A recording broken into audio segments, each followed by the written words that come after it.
Aikari a itura ria Lare mai mahiu mwena wa Naivasha ne matafanetie mururungano wa thayo niguo kumenereria ene Kware mwena uyu makiuga ikoretwo iri kihumo kia mitangiko na kigireko kingi kurio na family ciao kumana na mirimu iria ikuruhanitio na kumana na Kware ici. Aikari aya mandikire ruhonge rwa kuramata maria maturigicĩirie NEMA makienda ruhinge makiria ma Kware 20 iria ikoretwo ikienjwo mahiga mwena uyu kumana na kiria maugite ni riera riuru na rukungu ruria rukoretwo rukiuma Kware ici na guthie micini yao.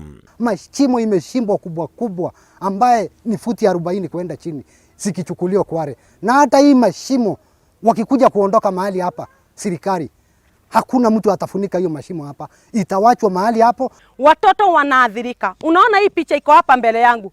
Hii ni ukweli na hakika. Sijui miaka ingine 5 sijui tutakuwa wapi.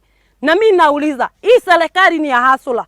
Ni ya mtu kama mimi. Nimeangamia. Na nikisema nimeangamia. Kwani sheria ya nchi inasema vizuri sana. Katika article 42 inasema ya kwamba kila Mkenya ana haki ya hewa safi na mazingira bora, lakini hapa mazingira yote yamechafuka. Sisi kama wananchi hakuna faida tunaweza kusema ya kwamba tuna faida tunapata kutokana na hawa wakataji wa mawe ya yero hapa kwetu.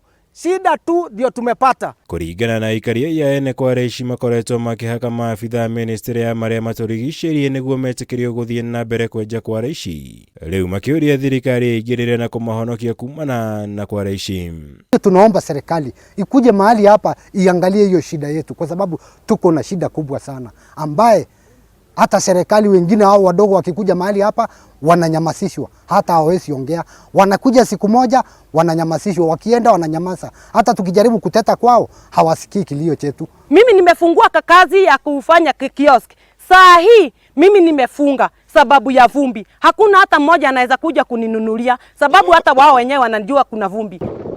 Ngirivotera Kameme TV, jitagwo Mwaura Wagunya.